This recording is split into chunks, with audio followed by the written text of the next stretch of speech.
Asyhadu an la ilaha illallah wa asyhadu anna Muhammadan abduhu wa rasuluhu amma ba'd. Yang kami muliakan dan hormati Bapak Farhan sebagai insyaallah sudah ditetapkan Pak ya? Alhamdulillah.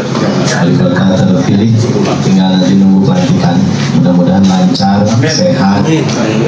Juga yang saya hormati dan muliakan Bapak Ketua Umum MUI Kota Bandung, Profesor Dr. Kiai Haji Miftah Farid.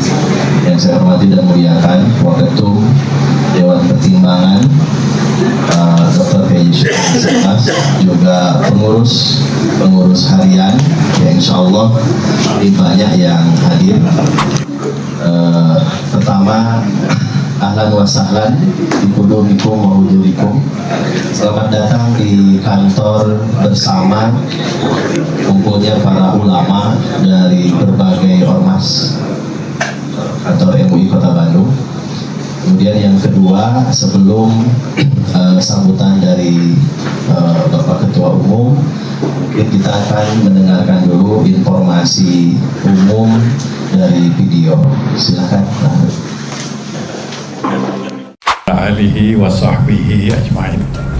Pak Farhan yang sama-sama kita hormati, kita cintai, kita bersyukur kehadirat Allah Subhanahu wa taala pada pagi ini kita bisa bersilaturahim pengurus harian anggota Dewan Pertimbangan Majelis Ulama Kota Bandung bersama Pak Wali Kota, insyaallah lancar semuanya, dan juga ini sahabat kita Pak Adang.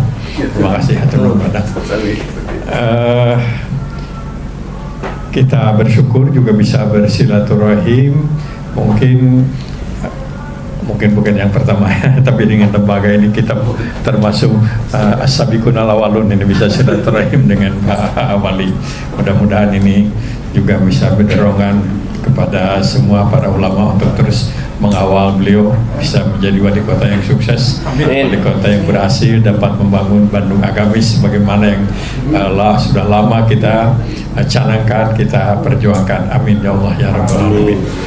Jadi kita sampaikan terima kasih ini kepada Pak Farhan, Pak Adang, dan bapak-bapak yang lain berkenan hadir di gedung Majelis Ulama ini. Jadi gedung ini tanahnya tanah Pemda Pak, kemudian gedungnya memang hasil jeripayah MUI dari MUI, dan kegiatan sehari-hari alhamdulillah sebagaimana biasa kantor. Selain itu setiap hari Jumat kita juga melayani para khotib yang memberikan khutbah di beberapa daerah. Selain itu juga ada yang secara rutin pengajian bulanan ibu-ibu, dan jumlah jamaahnya lebih dari 500, mungkin banyak sekali.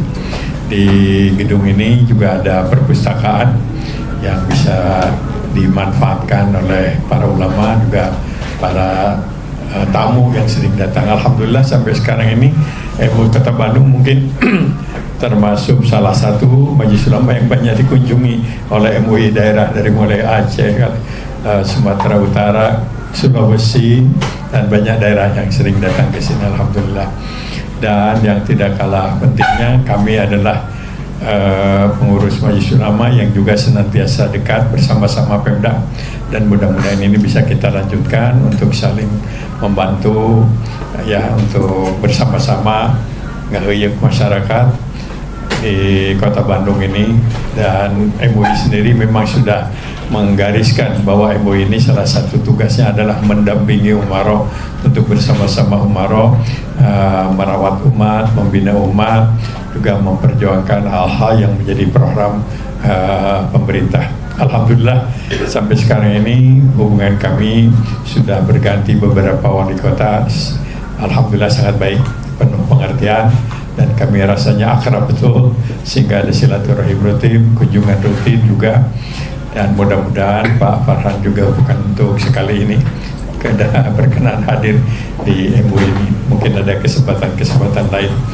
Dan mohon maaf juga barangkali apabila pada satu saat kami pun menyampaikan usulan-usulan, masukan-masukan yang menurut hemat kami menjadi kebaikan, untuk menjadi kebaikan Kota Bandung. Kami semua mencintai Bandung, dan kami juga berkomitmen untuk bersama-sama ingin membangun Bandung yang baik. Sekali lagi atas nama para ulama menyampaikan selamat.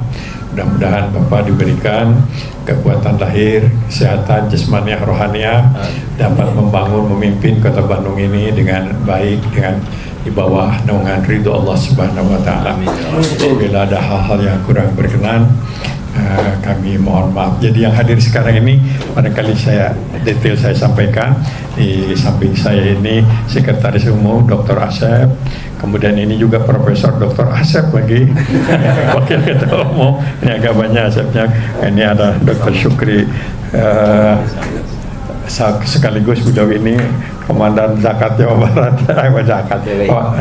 wakaf, dan Dr. Hajar Sanusi, Kiai Asep lagi, kemudian Pak Dr. Agus, beliau juga dosen di ITB, Pak Husni, Pak Husni ini yang ditugaskan oleh MUI untuk terus Bandung bermartabat. Jadi hubungan dengan Pemda,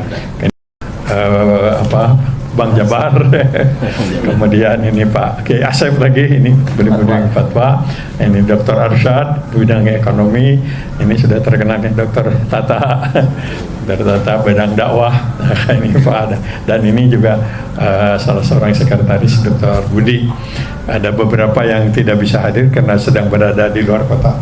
Ini di belakang ini Pak Dr. Heri, sekretaris Pak Kiai Cece, kemudian Mas, dan kemudian Pak Yaris, ini kuncian di sini. Di sini. Terima kasih semuanya sudah dibuat. Ya, jadi ada beberapa yang tidak hadir itu karena kebetulan sedang ada di luar kota. Hatur nuhun. Assalamualaikum warahmatullahi wabarakatuh. Hatur nuhun. Bismillahirrahmanirrahim. Assalamualaikum warahmatullahi wabarakatuh. Alhamdulillahirrabbilalamin. Hari ini saya bisa bersilaturahmi dengan Majelis Ulama Kota Bandung. Karena bagi saya hadir ke Majelis Ulama ini sesuatu momen yang sangat penting. Sesuai dengan visi kami.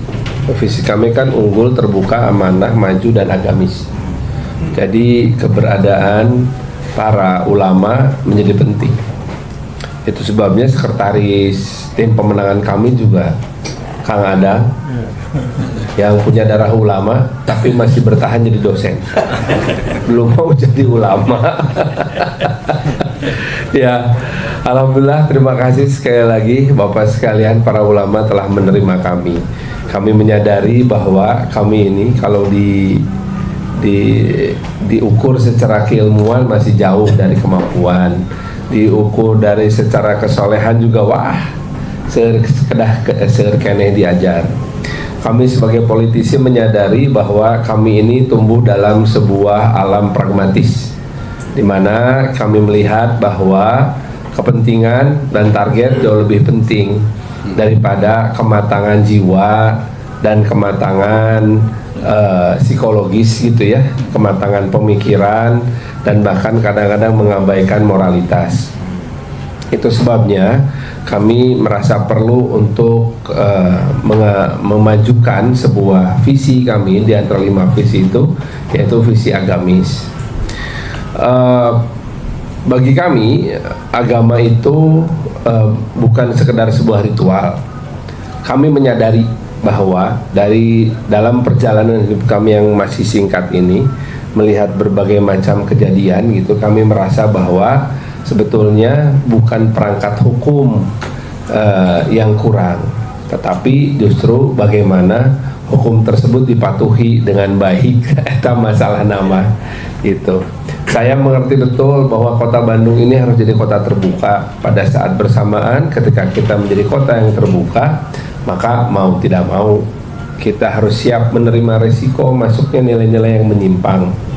Tadi malam saya masih ngobrol dengan salah seorang sahabat saya yang sedang digoreng gitu lewat sebuah foto mantan pejabat tinggi negara berdekatan berfoto mesra dengan seorang transpuan gitu. Terus saya tanya beliau, bro beneran nih gitu, ya lu tahu gue bukan gay, tapi kan kelompok transpuan ini mesti ada yang kelola dong gitu.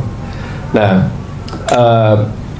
dan kantornya apa si kelompok transpuan ini ada di Bandung gitu. Nah ini kan bagian dari sebuah keberagaman kalau kita mau menyikapinya secara lebih terbuka gitu ya. Tetapi pada saat bersamaan juga ada resiko di dalamnya, resiko tentang penyimpangan gitu. Saya ketika di DPR terlibat dalam pembuatan undang-undang tindak pidana kekerasan seksual, juga ikut membahas beberapa pasal di KUHP khususnya tentang perzinahan dan kekerasan seksual karena dijadikan rujukan untuk undang-undang TPKS gitu. Banyak yang beranggapan bahwa undang-undang TPKS ini justru membuka liberasi kebebasan seks gitu. Tetapi pada saat bersamaan kami berkesepakatan bahwa bukan kebebasan seksnya yang akan kita angkat, tetapi justru nilai-nilai dasar kemanusiaannya yang menjadi patokan. Sahabat-sahabat saya yang ada di DPRD sempat mengusulkan agar membuat contohnya perda tentang LGBTQ gitu. Terus saya tanya, biar apa? Biar nggak ada banci, itulah kira-kira omongan dia gitu ya. Maka saya mempertanyakan lagi, definisi banci apa sih? Kan kalau hukum mesti ada definisinya ya, gitu. Harus ada definisi. Hukum kan sifatnya mengikat dan bersifat umum, ya, tidak boleh bersifat khusus, tidak boleh banyak pengecualian. Saya paling nggak tahan sebagai legislator dulu kalau kita bikin aturan terus banyak pengecualian. Tidak boleh A kecuali yang B, C, D. Ini pasti udah nggak bener nih undang-undang gitu. Itu sebabnya saya termasuk yang paling lantang menentang zonasi PPDB, karena ternyata zonasi makin kesini makin banyak pengecualiannya gitu ya. Jadi menurut saya hati-hati buat peraturan seperti ini. Draftnya masih ada tentang anti LGBTQ di Bandung. Niatnya baik, tetapi hati-hati karena jangan sampai sebuah ekspresi budaya kemudian diterjemahkan menjadi sebuah hukum yang permanen. Contohnya cara berpakaian. Cara berpakaian itu banyak ekspresi budayanya. Hukumnya, nah itu mesti clear gitu. Toh dalam hukum agama Islam juga dikatakan tidak pernah disebutkan nama jenis pakaiannya, hanya dikatakan tertutup, sebatas aurat. Nah auratnya clear, aurat itu apa clear. Tapi cara menutupnya ya tergantung budaya kita mau seperti apa. Karena kalau ditentukan hal seperti itu maka jadi bahaya. Termasuk perdebatan yang sampai sekarang masih seru di antara kami.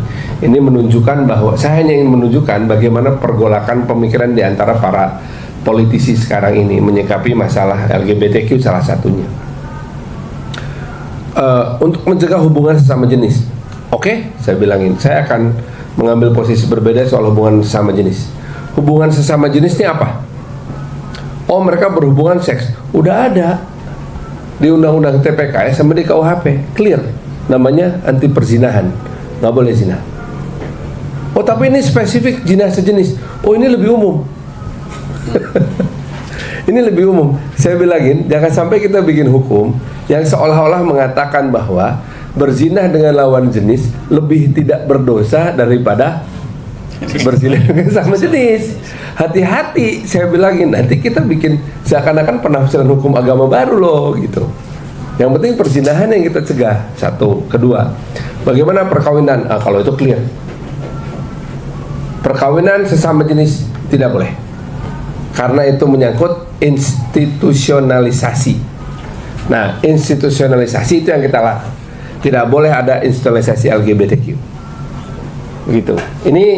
Ini saya hanya menunjukkan contoh bagaimana pergulatan tersebut terjadi dalam tataran pembuatan hukum dan kebijakan. Itu sebabnya dibutuhkanlah ulama. Karena ulama ini dan para pemuka agama itu menjadi mercusuar kami dalam mengambil kebijakan. Harus. Kami ini orang-orang yang khusus sholatnya ketika punya masalah. Betul bukan? Kalau lagi nggak ada masalah, sholat aja lah pokoknya gitu. Tapi begitu ada masalah, seperti menghadapi kampanye kemarin, waduh, itu amalannya bertumpuk-tumpuk gitu. Doa bersama. Mau doa bersama apalah. Habis itu jangan lupa sholat hajat. Habis sholat asar aja masih sholat hajat saking pengennya masalah. Gitu. Ya, itulah kami gitu ya. Kami ingin menunjukkan keterbukaan ini. Itu sebabnya kami membutuhkan ulama yang punya ilmu menjadi pembimbing kami ke arah sana.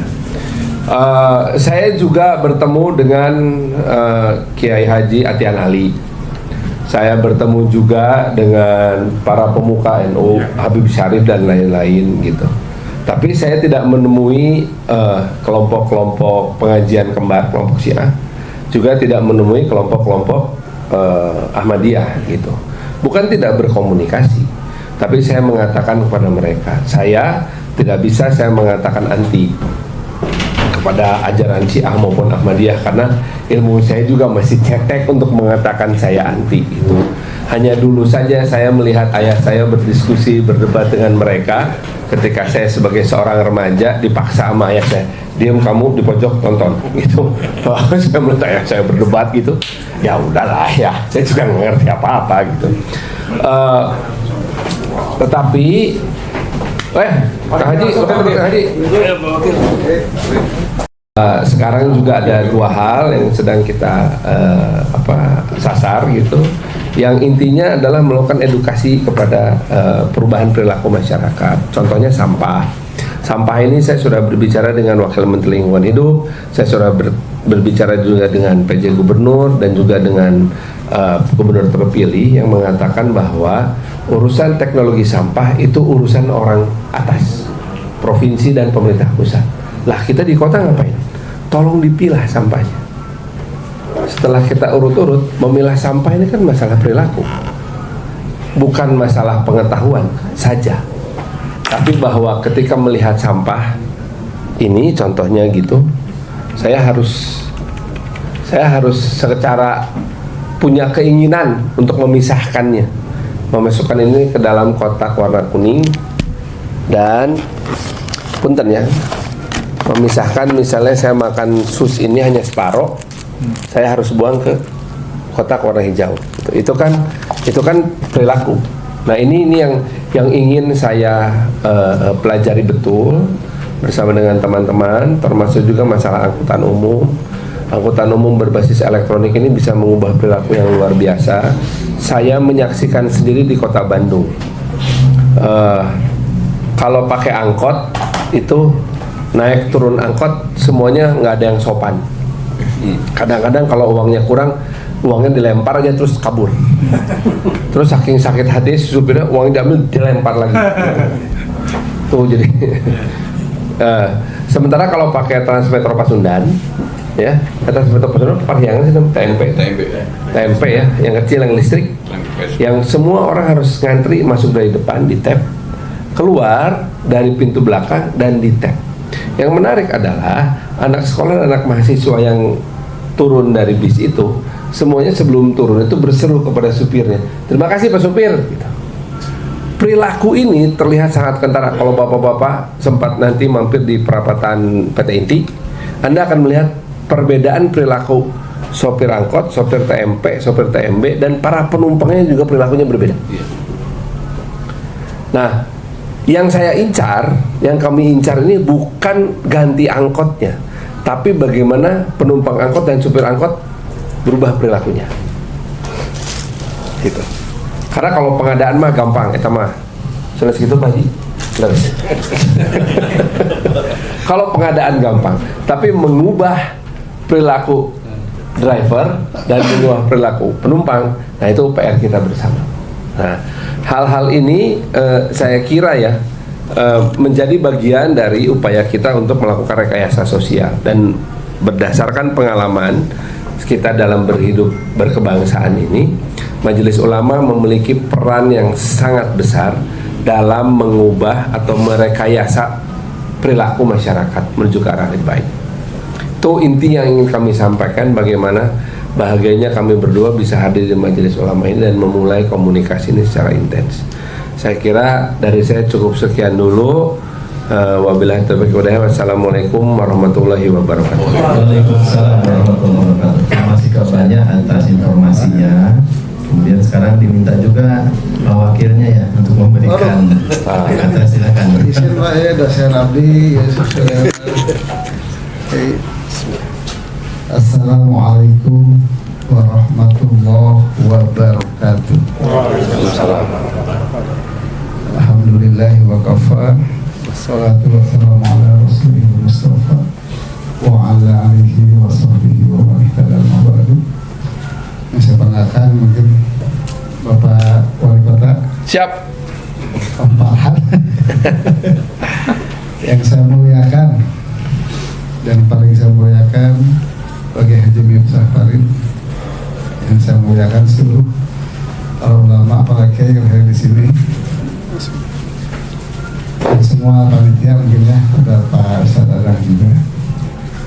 Mungkin tidak panjang dari saya, izin Pak Kiai, karena saya tadi izin ke Pak Adang, Pak Wali, saya itu ada acara jam 10 udah ditunggu, tapi kata Pak Adang karena ini ketemu para ulama wajib harus hadir, maka saya datang ke sini. Jadi sudah bicara, saya izin mungkin meninggal, terima kasih Pak Wali gitu kan. Sudah raka kan. Intinya bagi saya teringat oleh guru saya nih, mungkin takut salah nih, ada hadis kiwamud dunia bi arba'ati asyabil ulama. Tegaknya sebuah dunia, sebuah wilayah ditopang oleh 4 pilar.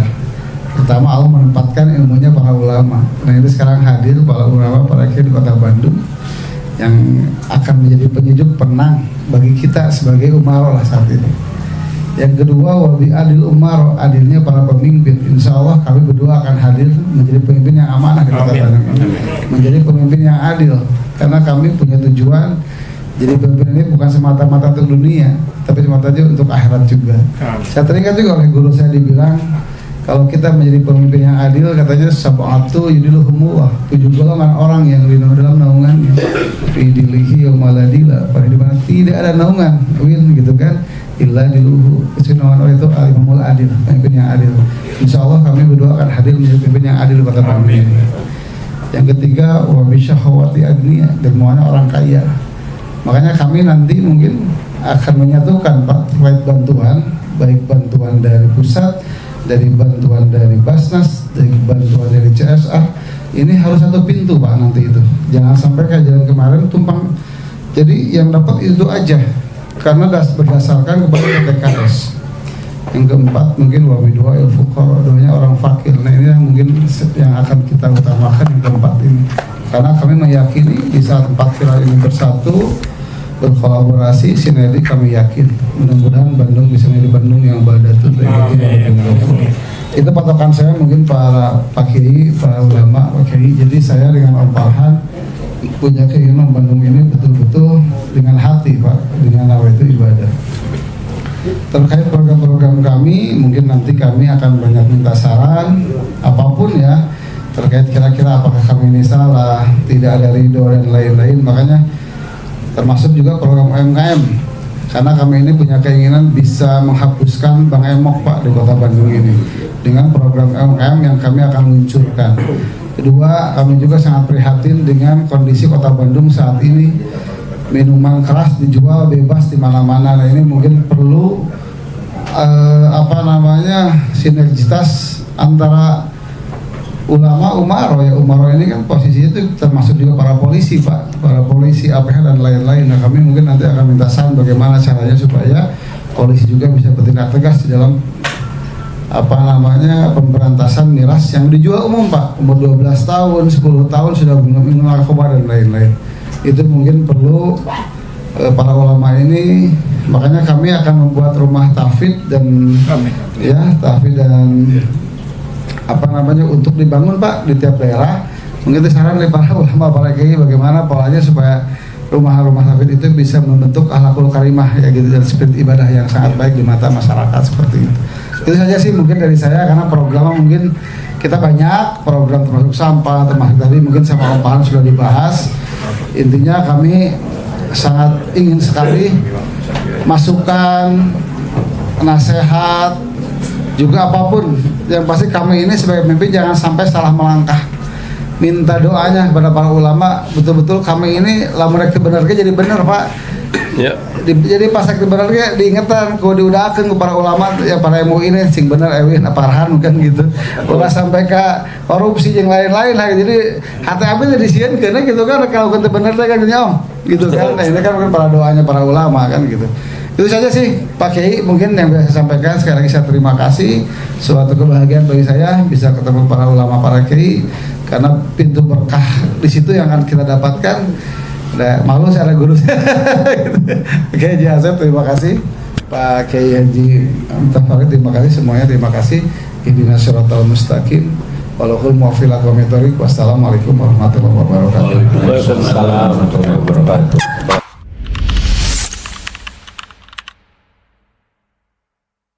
Apakah ada waktu Bapak untuk dialog sebentar? Mangga. Ya. Kantoran Ya. Mungkin dari Bapak atau dari Tunggu ya. silakan. Dengan sambutan-sambutan yang tadi sudah kita dengarkan dari apa yang tercantum dalam anggaran dasar dan anggaran rumah tangga yang tadi strukturnya sudah disampaikan oleh Al-Farouk Ketua Umum. Ada Dewan Pertimbangan. Nah, Dewan Pertimbangan ini disebutkan memberikan pertimbangan dan memberikan masukan kepada siapa? Ya, antara lain tadi juga sudah disampaikan kepada umat. Nah, sehubungan dengan hal itu, saya akan mengangkat satu saja pertimbangan dan masukan. Sehubungan dengan salah satu program nasional sekarang ada gerakan Indonesia berwakaf ya, ini kita juga sebetulnya untuk dan juga kebetulan saya juga diamanati untuk memimpin Badan Wakaf Indonesia Provinsi Jawa Barat sebagai lembaga negara non-struktural independen untuk membangun dan mengembangkan perwakafan Indonesia. Nah, sehubungan dengan Kota Bandung sebagai ibu kota provinsi, saya menginginkan agar menjadi uswah hasanah dalam perwakafan. Yang sementara ini ditemukan banyak persoalan-persoalan yang persoalan-persoalannya tidak akan disebutkan di sini karena kita harus satu untuk kayak. Jadi yang penting ini masukan-masukan dari prinsip-prinsip yang perlu kita nanti jadikan bagian dari kewenangan Bandung Agamis, karena wakaf juga pasti ada agama. Antara lain nanti mohon dipertimbangkan bahwa di antara setiap tahun itu ada penilaian yang disebut dengan IWN, Indeks Wakaf Nasional. Nah di Jawa Barat termasuk di Kota Bandung ini belum. Jadi bukan untuk itu. Antara lain ketika ditanya sudahkah di Provinsi Jawa Barat di tingkat kota, di tingkat kabupaten ada perbu, perwa, belum ada. Bukan ini sudah nilai dari sini itu sudah kosong. Oh, ada peraturan daerah maupun perwa tentang wakaf untuk turunannya. Misalnya bagaimana untuk melindungi yang menurut syar'i secara koreknya itu adalah wakaf, karena ada dalam makam tauhid itu dengan sendirinya berdasarkan perintah syar'i dan undang adalah wakaf. Siapa yang melindungi sekarang sebagai berkurang? Ini harus turun di sini hadir aturan-aturan sebentar. Nah itu antara lain. Nah oleh karena itu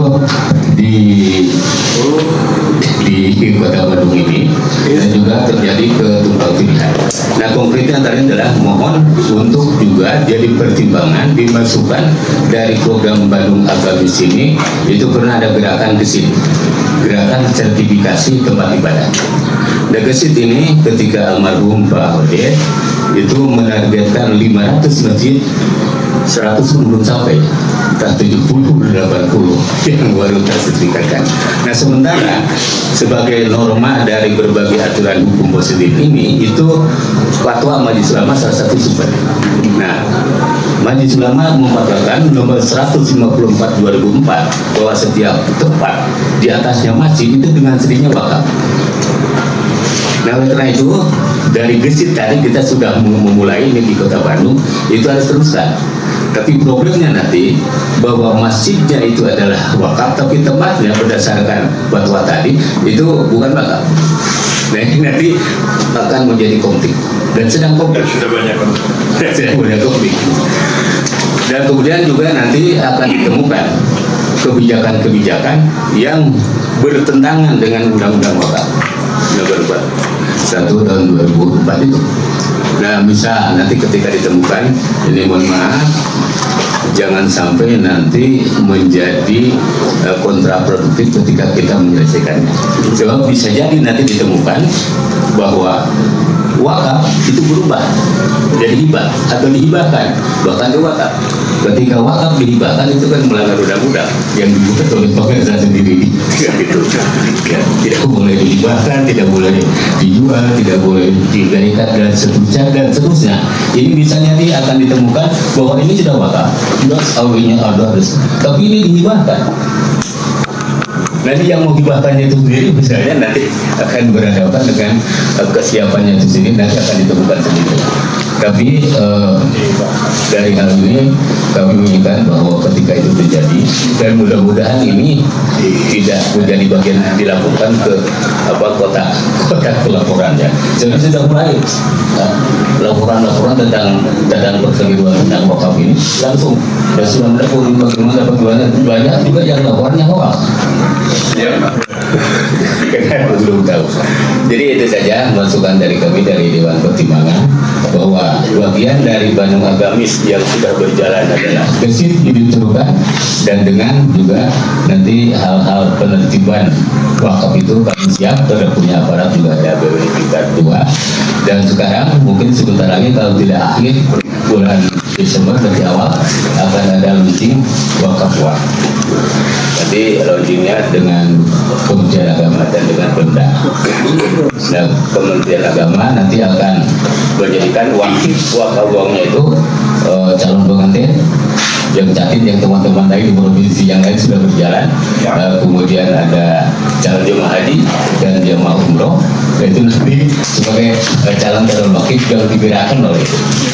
Dan nanti yang lain-lainnya seperti itu.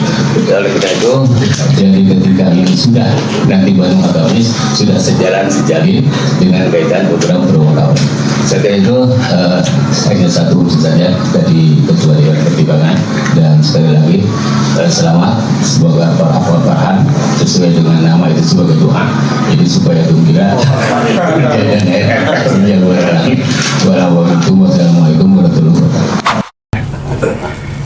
Kang Farhan tadi wengi aya podcast Kang Farhan di TV One, jantan abdi kalersan nonton lalajo, jantan apal, jantan Kang Farhan teh kapungkur penyiarnya.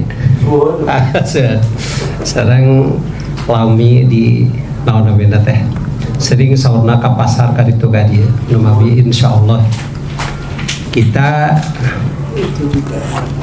menyampaikan tahniah kepada Pak Farhan, insyaallah beda penampilan lagi menik ganteng dari kesana dari pertama.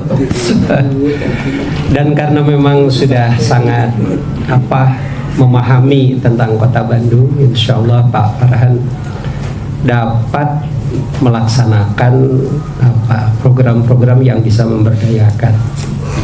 Sedemikian pentingnya keberadaan pemimpin itu sampai salah seorang khalifah dari Khulafa Ar-Rasyidin, yaitu Utsman bin Affan, itu sampai menyatakan, innallaha la yaza'u bisultan ma la yaza'u bil Quran. Jadi kalau ada orang yang membaca Al-Quran, Qurannya adalah wahyu Allah, tapi Quran dan orang yang membaca Al-Quran itu tidak bisa menghentikan keburukan. Yang bisa menghentikan keburukan adalah pemimpin. Dengan demikian maka makom Pak Farhan sekarang luar biasa, sungguh sangat penting keberadaan Sultan bisa menyelesaikan persoalan yang ada di masyarakat. Tadi kita mendengarkan dari Pak Wakil sebuah penyampaian fakta integritas luar biasa. Insya Allah Pak Farhan sama Pak Wakil akan menunaikan tugas dengan penuh amanah. Ya, maksud saya agar karena memang suasana kebatinan itu bersifat fluktuasi dan faktor-faktor yang berpengaruh itu sedemikian signifikan, maka menjadi penting Pak Farhan sama Pak Erwin itu untuk selalu dekat dengan Pak Miftah. Amin. Ya, agar senantiasa bisa berkomunikasi. Ya, ini yang pertama tahniah tadi saya. Kemudian yang kedua Pak Farhan, saya melihat ada hal yang perlu dilakukan penguatan. Tadi sudah disampaikan sama Pak Sukriyadi Sabar, yaitu sertifikasi tempat ibadah. Saya ingin menambahkan sedikit, bukan sekedar sertifikasi tanah-tanah yang harus diselesaikan, melainkan juga IMB-nya sekaligus. Saya beberapa kali di masjid-masjid itu menemukan keluhan bahwa sertifikatnya sudah ada, tapi untuk pembuatan IMB-nya tuh ternyata ada 12 tahap untuk bisa sampai keluar IMB. Mohon nanti di dalam kepemimpinan Pak Farhan, mudah-mudahan nanti lebih disederhanakan sampai ada yang mengurus IMB itu melalui sebuah komunitas kerukunan ada namanya, saya Pak Sekretaris FKUB. Justru mohon maaf ini malah informasi yang saya terima malah di FKUB itu justru yang paling lama katanya. Nah, ada 12 tahapan katanya, itu sampai ditulis tuh tahapan-tahapannya 1, 2, 3, 4 sampai pada akhirnya nanti wali kota. Barangkali dengan kebijakan Pak Wali nanti bisa menyederhanakan. Berikutnya, peran pemimpin yang signifikan itu menurut saya adalah menghilangkan adanya tanazu, persengketaan di tengah masyarakat. Itu penting, peran yang sangat krusial. Salah satu masalah yang ini akan beririsan dengan persoalan tadi konflik di tengah masyarakat, dan sekaligus kalau ini ditunaikan akan menjadi program yang memiliki nilai bagus sekali, yaitu pemberdayaan, yaitu menangani para pemuda yang melakukan fungsi sebagai ogah di jalan. Itu mereka ngatur jalan, tapi mereka tidak punya Tidak punya sertifikat dan jangan disertifikasi. Mereka akan mendahulukan orang yang oleh dia dipandang akan memberikan uang. Dia abai terhadap permasalahan keselamatan dan seterusnya. Ya, kadang-kadang kendaraan yang lagi jalan oleh dia ditahan, di stop mendadak. Kemudian yang kedua, jalan yang besar itu dipersempit. Nah, di jalan Insinyur Haji Juanda pas masuk ke jalan Ganesha, kebetulan saya sehari-hari ke ITB melalui jalan itu jalan itu si pertigaannya tuh besar itu, tapi dipersempit oleh dia. Ketika saya tanya kenapa Kang dipersempit, jawaban dia adalah lamun itu dipersempit, saya nggak bisa ngatur. Aduh. Jadi menyelesaikan persoalan di tengah masyarakat oleh sesama anggota masyarakat itu tidak menyelesaikan. Jadi di nabab etama betul ayat tadi ucapan siapa? Utsman bin Affan. Ya, innallaha la yazau bisultan ma la yazau bil Quran. Jadi kita suka membaca Al-Quran, tapi kita tidak bisa menyelesaikan persoalan di tengah masyarakat. Yang bisa menyelesaikan adalah Pak Farhan. Barangkali mulai yang kecil-kecil yang nampak Pak Farhan. Jadi seperti tadi para pemuda yang nganggur, yang atur jalan-jalan itu dalam hemat saya harusnya tidak ada. Ya, biarkan nanti pengaturan diserahkan kepada yang polisi atau bukan polisi sebetulnya, yang atur lalu disub biarkan mereka yang atur, lalu kemudian mereka diberdayakan. Kemudian terakhir dari saya, barangkali nanti teman-teman bisa menyampaikan aspirasi. Menurut hemat saya penting untuk melakukan penguatan sarana peribadatan dan pendidikan yang dikaitkan dengan perkembangan ilmu pengetahuan dan teknologi. Bagaimana kalau ada program dari wali kota penyediaan internet di masjid dan madrasah? Dengan demikian maka anak-anak itu nanti bisa mendekati tempat ibadah dan bisa mendekati tempat pembelajaran. Ini barangkali usul, mudah-mudahan nanti bisa. Sebetulnya ada hal-hal lain, barangkali bisa aja nanti dalam komunikasi selanjutnya. Insya Allah nanti teman-teman nih para alim ulama banyak gagasan, saran pandang. Terima kasih. Assalamualaikum warahmatullahi wabarakatuh.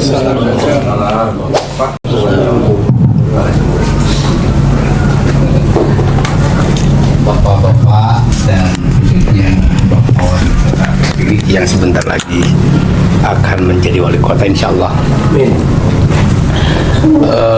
Visi Bandung Agamis itu sudah sangat lama sebetulnya, tapi memang perkembangannya luar biasa. Seperti barusan kita dengarkan, mulai dari urusan rumah ibadah, urusan perwakapan, urusan fasilitas-fasilitas yang lainnya.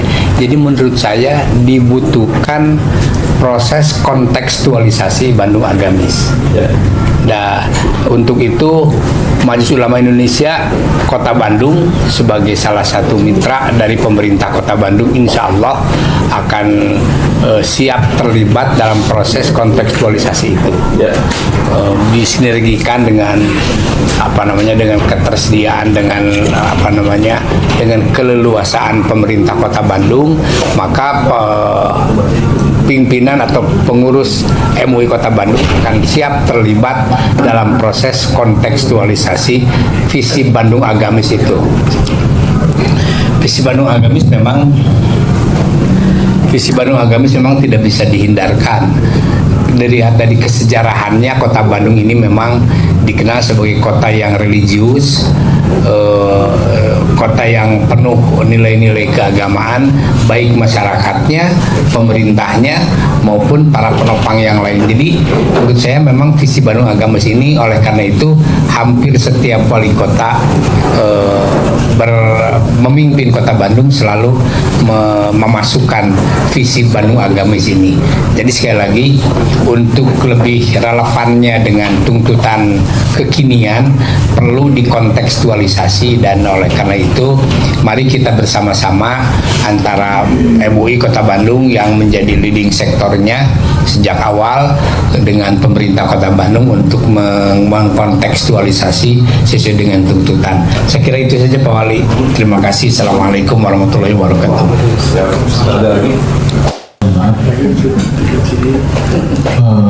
Saya hanya menambahkan apa yang telah disampaikan oleh sesepuh kami berkaitan dengan implementasi Bandung Agamis. Beberapa hari ke belakang ini, kalau di sini tanggal 2 Desember 2024, ini ada keluhan dari Pak Rudi Martono yang menggambarkan kegelisahan masyarakat berkaitan dengan penjualan bab 2 gitu ya, atau B2 alias babi gitu. Nah, itu yang diselenggarakan atau dilakukan di Jogja Rio Junction dengan terbuka sehingga masyarakat rasa resah. Kalau di Yogya yang di Sumbersari itu di dalam dan itu tempatnya khusus gitu. Kalau ini mah terbuka. Nah, tidak luka campur jadinya. Iya. Nah itu. Jadi untuk itu bisakah misalkan dari ini mereka melaporkan kepada kami dan kami diharapkan membantu untuk memberikan arahan kepada mereka. Tapi rasanya ini kalau pihak pemerintah yang bertindak seperti tadi itu maka itu lebih bagus gitu ya, lebih bagus. Dan itu sebenarnya bukan hanya di Jogja Rio saja. Di Jalan Gardu Jati itu banyak makanan-makanan yang tidak halal. Nah, untuk itu maka saya harapkan bagaimana bisa pemerintah bisa mengeluarkan perda untuk yang tidak halal, karena kalau yang halal juga disembunyikan kecil-kecil gitu. Kecil-kecil. Bagaimana kalau seperti di Malaysia gitulah dengan huruf besar non halal gitulah. Nah itu non halal gitu.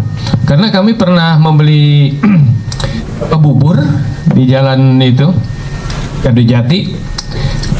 Kami dipesan oleh anak saya yang lagi sakit beli bubur. Nah, untung yang penjual buburnya itu dia itu terbuka gitu. Dia tanya, "Pak, bukan orang sini ya?" "Oh iya, bukan." "Kenapa?" "Buat dibawa ke rumah." "Iya." "Maaf Pak, ini tidak murni," katanya. "Ini tidak murni. Kalau yang murni itu sebelah sana Gang Anu. Saya tahu persis dia orang Tasik," katanya. Dia jujur. Nah itu jadi kami tidak tahu mana yang betul-betul halal, yang mana yang tidak halal. Itu di Gardu Jati itu banyak banget itu Pak, banyak banget yang itu, yang tidak jelas itunya. Jadi sekarang ada mie kocok halal di sana disebutkan, nah itu alhamdulillah gitu. Tapi yang non halalnya itu yang banyak yang tidak itu. Bahkan penjualnya pun di kerudung gitu. Padahal itu bakso bab 2 gitulah. Bab 1. Nah, itu. Nah, untuk itu kami mohon dengan hormat kalau bisa diusahakan kalau yang bukan hanya yang halal saja untuk di Bandung itu, non halal pun ditulis gitulah. Biar kami selamat. Nah, kalau kemarin saya jalan-jalan di pasar penjemelihan itu masih banyak yang kami itu padahal kami selalu kerjasama dengan DKPP itu, apakah itu pelatihan Juleha juru sembeli halal atau pelatihan itu, tapi tetap saja mereka itu banyak yang tidak hadir dan atau mengulangi lagi perbuatannya biar cepat gitulah. Akhirnya prosesnya tidak benar, akan mengakibatkan ketidakhalalan. Nah untuk itu maka kami sekali lagi mengharapkan bukan hanya kami saja yang bertindak, tapi ada payungnya gitu. Biar ketika kami memberikan itu kami leluasa. Itu saja. Terima kasih. Assalamualaikum warahmatullahi wabarakatuh.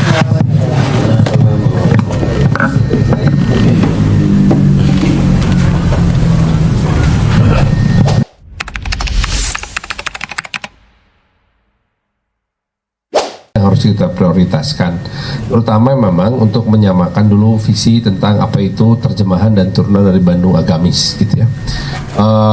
Kalau Dari kami sebetulnya Bandung Agamis itu lebih ke pembangunan karakter, khususnya mulai dari PAUD. Kenapa dari PAUD? Karena usia PAUD adalah golden age untuk kita memasukkan pendidikan karakter. Itu penting sekali. Alhamdulillahnya disambut oleh pemerintah pusat dengan akan menjalankan program wajib belajar 13 tahun mulai dari PAUD. Nah, jadi artinya saya sangat mengharapkan nanti kalau kita diberi muatan lokal, diberi muatan lokal, hak untuk muatan lokal, saya ingin Majelis Ulama itu nanti menjadi salah satu anggota workshop untuk menentukan dua hal.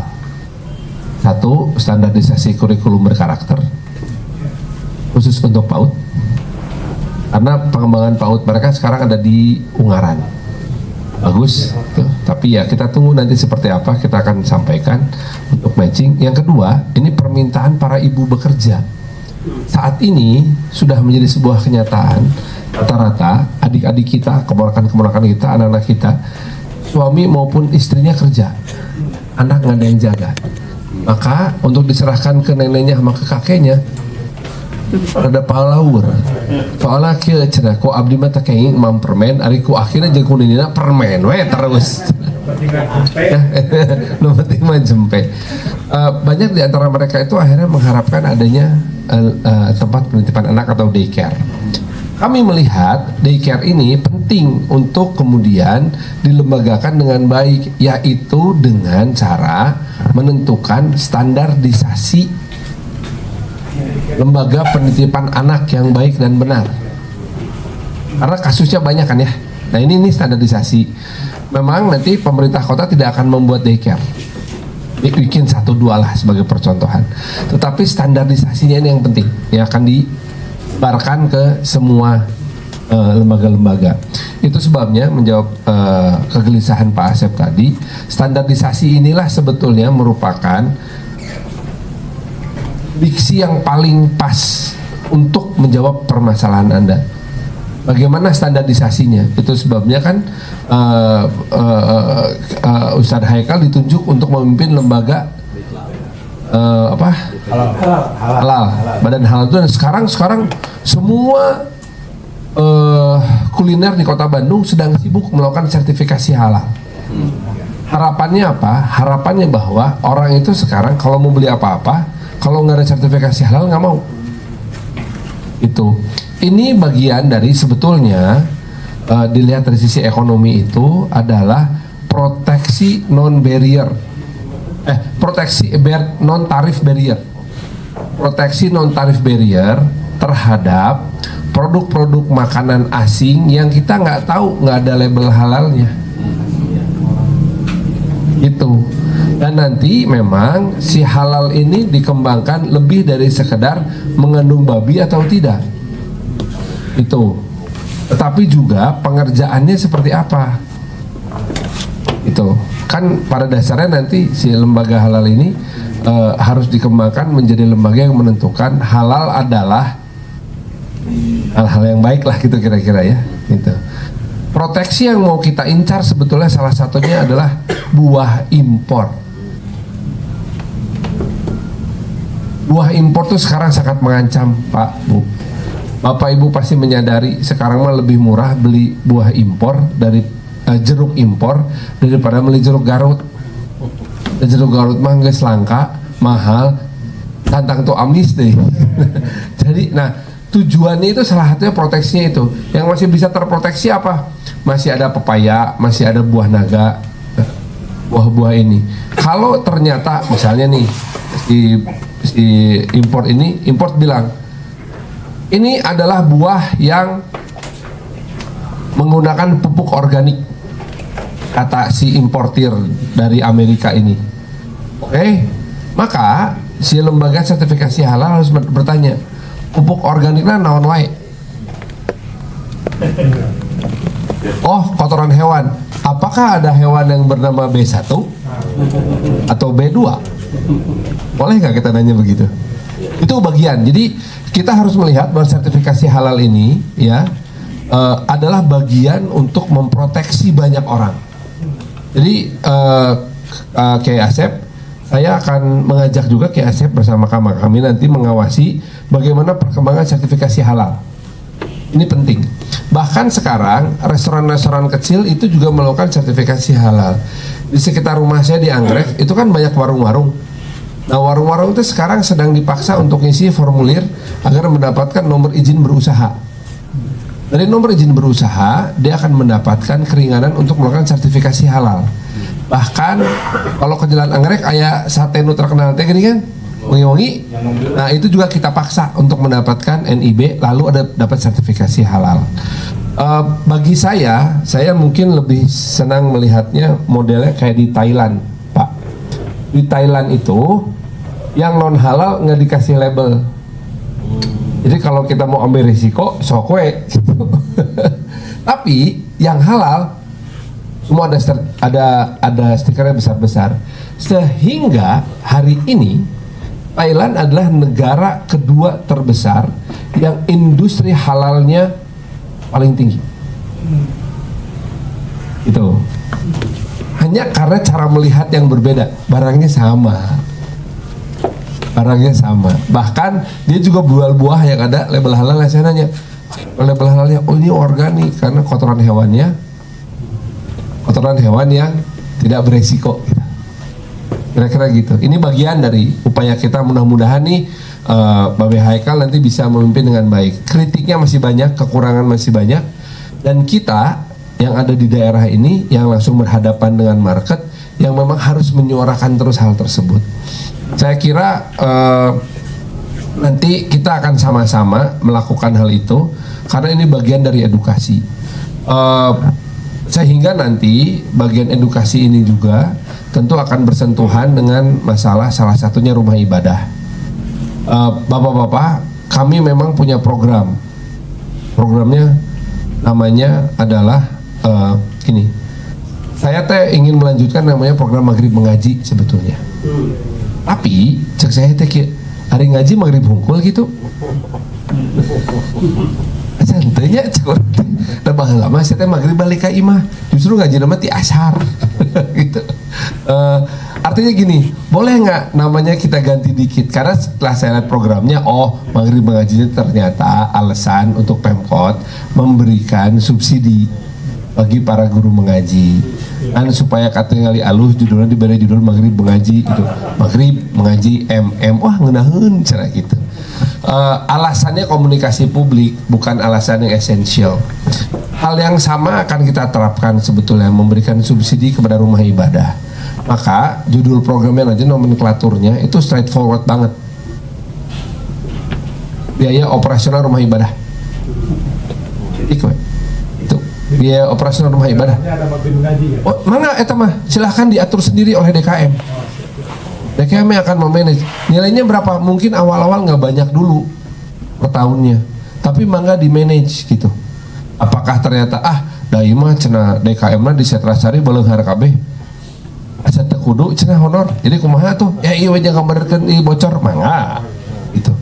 Tapi lamun DKM mah di kebun pisang gitu, kebun pisang atulah guru ngaji lagi 50 emang ayam meureun sawengi cenah gitu. Itu mangga. Sehingga nanti diserahkan kepada para pengurus DKM untuk mengelola uang tersebut. Itu. Karena kalau sampai kami nanti yang menentukan bahwa uang tersebut untuk A, B, C, aku teh ketika akhirnya aya bocor, aya tuh aya ada bocor mah teu aya di dinya aya kanggo guru ngaji. Atuh kumaha antosan kenceleng we gitu kan. Buat saya teh itu ya tidak mendewasakan manajemen DKM. Kita lagi coba sekarang, kita lagi exercise apakah sebaiknya halnya seperti itu gitu. Nah, karena rumah ibadah sekarang fungsinya banyak. Salah satunya yang saya lihat, terutama di daerah-daerah padat yang ibu bapaknya bekerja di pabrik, Cikondewa, Tegaluar, perbatasan Sarang Cicalengka, Cibiru gitu ya. Kan kebanyakan ibu bapaknya bekerja di pabrik. Nah, mereka tuh menitipkan anak-anaknya kepada PAUD yang mandiri, yang biasanya tempatnya ada di rumah ibadah. Salah satu yang ideal saya lihat ada 2 di Bandung ini. Satu di Jalan Merkuri di Metro Margahayu.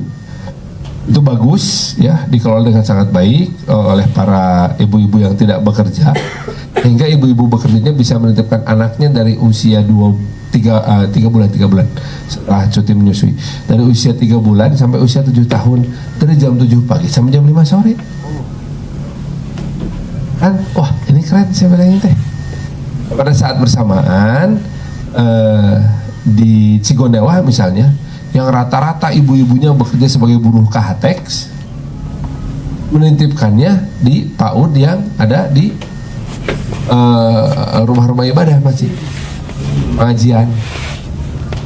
Yang lebih keren lagi tentu kalau saya melihat contohnya di Sukaleur, di Kopo itu ada yang namanya Islamiyah. Rerasan Abdi alumni itu yang tadinya hanya sebuah madrasah untuk anak-anak selesai sekolah jam 1 pada lohor didinya dugi ke asar, itu sekarang teh malah menjadi sekolah yang menyatu dengan masjidnya di situ. Jadi sekolah yang dibangun di dalam masjid, dikelola oleh sebuah keluarga. Model-model seperti itu kan banyak, makanya standarisasinya menjadi penting. Bahwa sebuah penitipan harus punya apa, pengelolanya harus bisa apa. Kalau ternyata tidak memenuhi syarat pendidikan minimal, tetapi memiliki tingkat ekspertis yang baik, gitu kan bagus ya, ada standarisasinya. Itu tuh bagian dari bagaimana kita mendekatkan rumah ibadah dengan masyarakat gitu. Dan tentu ini juga tidak terlepas dari masalah legalitas. Saya barusan selewat, saya cek dulu Undang-Undang Nomor 41 Tahun 2004 tentang wakaf, memang nggak ada turunannya di Kota Bandung teh. Nanti saya coba pelajari PP-nya seperti apa. Kalau memang perlu ada ya kita bikin ada itu. Kenapa wakaf menjadi sangat penting? Karena saat ini kita tidak hanya kekurangan lahan untuk tempat tinggal orang hidup, tapi juga kita kekurangan lahan untuk orang wafat, terutama di RW-RW. Kalau dilihat dari secara luas tanahnya, ada-ada aja luas tanah mah. Tetapi ketika warga yang meninggalnya di Sadang Serang dan diwafatakeun kedah di Cimincrang, tah eta masalah. Karena mereka mempertanyakan ngangkutna kumaha Bapak cenah. Gitu. Nah ini teh penting karena betul status hukum wakaf ini harus kita clearkan gitu. Pengertiannya harus sama. Semua insya Allah kami izin untuk mempelajari. Prof Asep tadi apa ya? Saya takut lupa. Perlu ada kontekstualisasi. Oh ya itu. Ya, yang saya sampaikan tadi mengenai Bandung agamis teh juga gitu. Dalam arti gini, pemerintah ini sebetulnya secara niat, ide nggak beda jauh dengan ulama ketika bicara soal Bandung agamis. Tetapi kami teh suka terlalu kreatif dalam menentukan nomenklatur program. Kreatif teuing gitu. Karena terus terang saja ketika berurusan dengan umat, maka muatan politisnya juga sejuta. Banyak sekali gitu ya muatan-muatan politisnya gitu ketika berhubungan dengan umat. Nah, namun bagaimanapun juga tidak bisa kemudian kami abaikan. Alangkah baiknya kalau memang pasti sudah ada kan ditunjuk LO-nya Majelis Ulama di pemerintah kota, akan bisa berkomunikasi lebih erat dan lain-lain. Satu hal lagi mungkin Abdi ngawiyat, pendopo itu sudah kosong selama 3 tahun. Demikian juga rumah dinas wakil wali kota dan rumah dinas sekda yang ada di Cipagati. Tadinya saya juga berpikir, nggak salah pendopo mah entep we gitulah, sudah jadi rumah tua cak. Saya mengontrak ke imah di Bandung, cakap deh boga kene imah gitunya di Bandung teh. Namun ternyata teman-teman mengatakan enggak, kita mesti mengembalikan marwah. Harus dikembalikan marwah. Maka hari ini nanti jam 2 jam 3 saya atas izin PJ Wali Kota mau meninjau pendopo. Saya juga udah minta Pak Wakil untuk meninjau rumah dinas untuk melihat. Karena gini, rumah pendopo sudah 3 tahun ditinggalkan meninggal oleh penghuninya. Rumah wakil jeung rumah sekda geus leuwih ti 1 tahun ditinggalkan ke suka miskin. Jadi istilahnya kiri, kalau bahasa awamnya Pak Kiai abdi nyungkeun dina pendapatnya tiis bumi teh tiiseun gitu. Jadi saya bercita-cita gini, kita harus buka mulai minggu depan tanggal 20 dengan renovasi, tapi selama renovasi itu sampai dengan pergantian tahun tiap hari ada acara doa di 3 rumah itu. Harus ada kajian-kajian. Nah, dari siapanya nanti saya minta tolong juga kepada majelis ulama itu. LO-nya tentu saja Pak Haji Adam. Saya ahlina. Karena bentuknya macam-macam. Saya ingin semua kelompok agama bisa menghangatkan si pendopo dan 2 rumah ini. Karena ini 3 rumah ini simbol kepemimpinan yang nuju tiisen Pak, aluh gitu tah, tampak muram ya, kisahnya sangat tragis gitu kan ya. Kita ingin hangatkan lagi gitu, nggak apa-apalah yuk kita keluar tenaga sedikit gitu. Ini kan sederhana, tapi ke masyarakat teh iya bener iya gitu tah. Sekedar mengobati, karena saya dan Pak Erwin ini hadiah pertamanya ketika jadi ditetapkan oleh KPU kemarin adalah 1 galian nyeun macet, kedua Sari Mukti disegel. Aduh alangkah indah itu hadiahnya bagi kami. Jadi kalau hadiah dari para ulama untuk bikin acara doa tiap hari di 2 tempat itu alangkah indahnya juga untuk mengobati rasa tegangnya. Kita bapak-bapak atur nuhun pisan tos dipasihan kesempatanna. Selanjutnya saya mohon izin agar dibimbing terus oleh para ulama sedemikian rupa sehingga kita selalu bisa bersama-sama sesuai dengan konsep bahwa ulama dan umaro adalah 2 di antara kunci-kunci yang akan membawa kesejahteraan bagi masyarakat Bandung. Hatur nuhun. Assalamualaikum warahmatullahi wabarakatuh. Waalaikumsalam warahmatullahi wabarakatuh.